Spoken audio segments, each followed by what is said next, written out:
In a country of 1.3 billion, when a popular sports like football hits a low of 136 in the world ranking, it certainly causes an embarrassment for the nation, especially a game which had its modest history to talk about.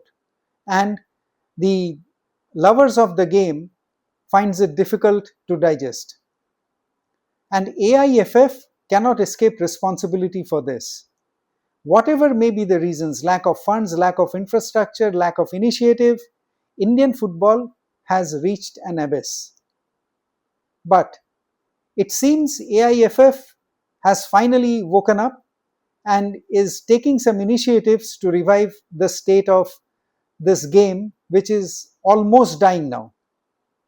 Recently, it had called for bids to improve its infrastructure and the status of the leagues, and Indian football just received a 2000 crore opportunity. But surprisingly, instead of celebration, it has triggered resistance. The question is, why are the clubs opposing a deal that could change the game? Hello friends, welcome to Wide Angle. This video is specially meant for the sports lover of this country and particularly for those who follow Indian football.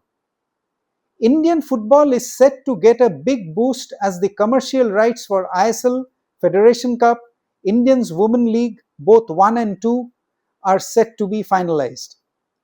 The All India Football Federation is set to get a commercial partner for Indian domestic football with 3 bidders in race across men's and women's football.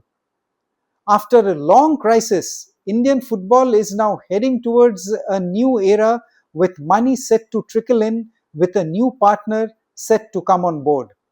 The federation had opened the bidding for the commercial right of the Indian Super League, Federation Cup, formerly called Super Cup, and both the Indian Women's League 1 and 2. The bids were submitted for a 15-year term with a provision for an additional 5-year extension, with the bidder having the right of its first refusal. There is also a 5% annual increase included. The cycle for these bids will begin next season onwards.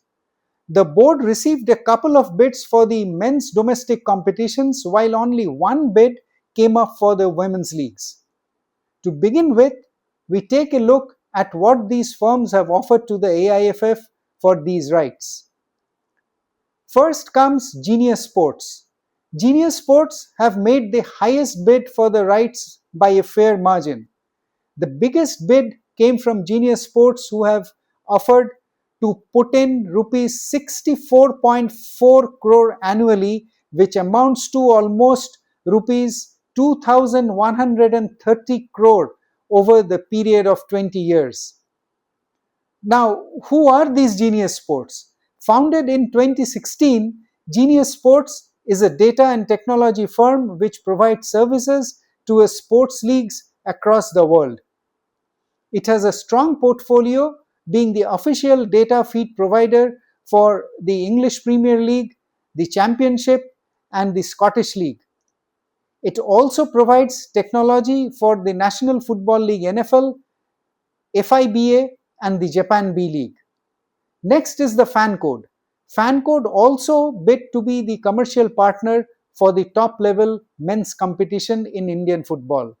The firm offered around 36 crores for the first season and a total of around 1190 crore for the duration of 20 years.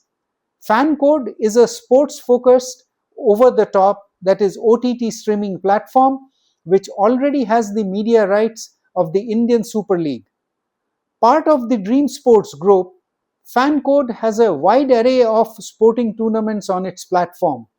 It had won the exclusive global broadcast rights for the truncated 91-match ISL 25-26 season at a value of approximately 8.62 crore.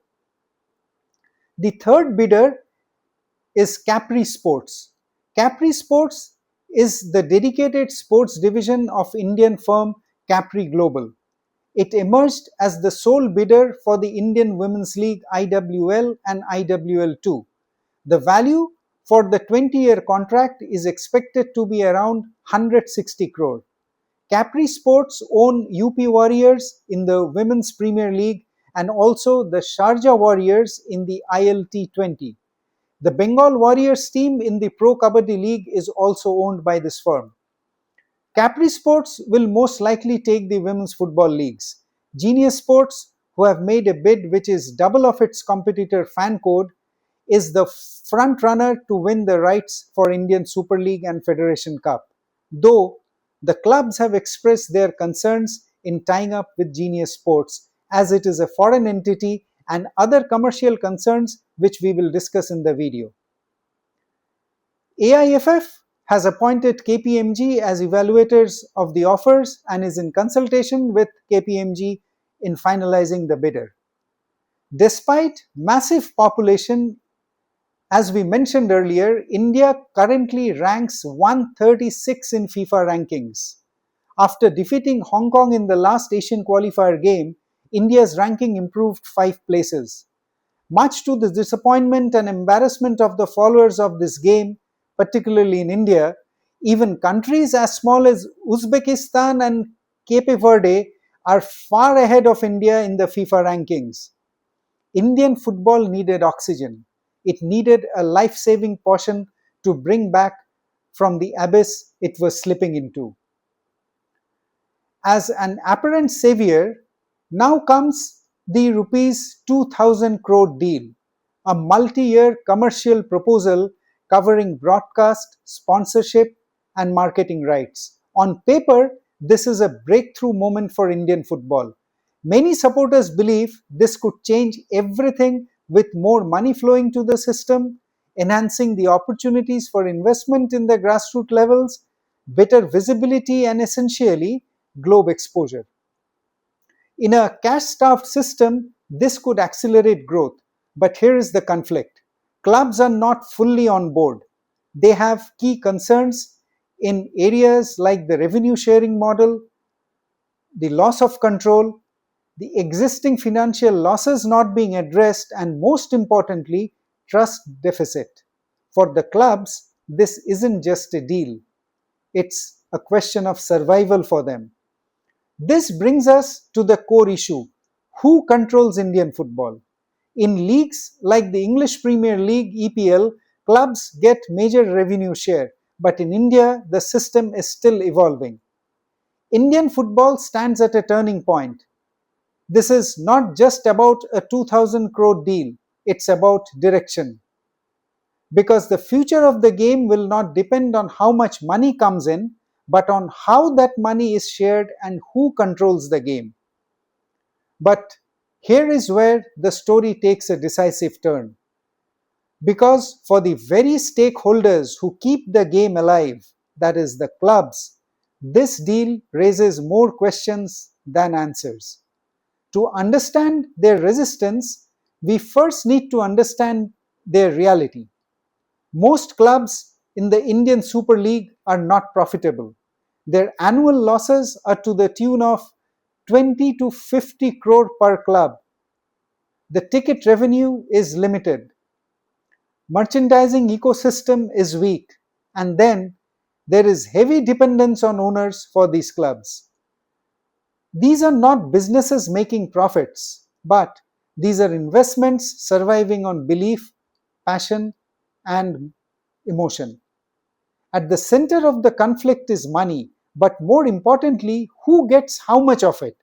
Clubs fear that under the proposed deal, a large portion of revenue may be controlled centrally, and distribution to clubs may not reflect their contribution. If clubs don't receive a fair share, the financial stress only deepens. In leagues like the EPL, revenue is shared with the clubs, ensuring competitiveness and sustainability. But this isn't just about money, it's about control. Clubs are concerned that commercial partners may influence the league structure. They may influence scheduling decisions. They may have a big say in branding and identity, and they also may control long term planning.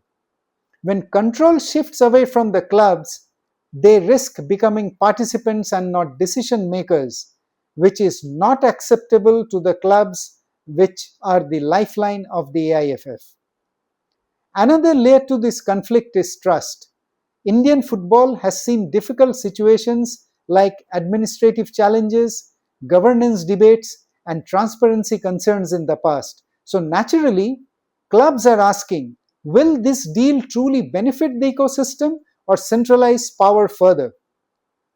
In sports, trust is as important as talent. Clubs are also looking beyond the present towards the long term impact.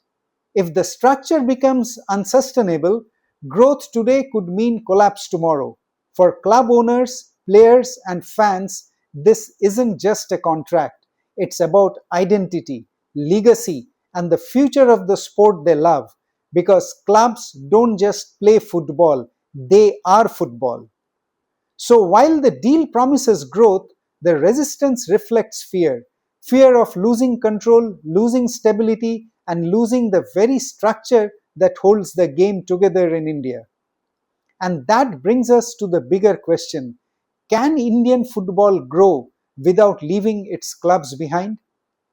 To understand this better, let's look at some of India's biggest football institutions. They are not mere clubs, but I repeat, they are institutions.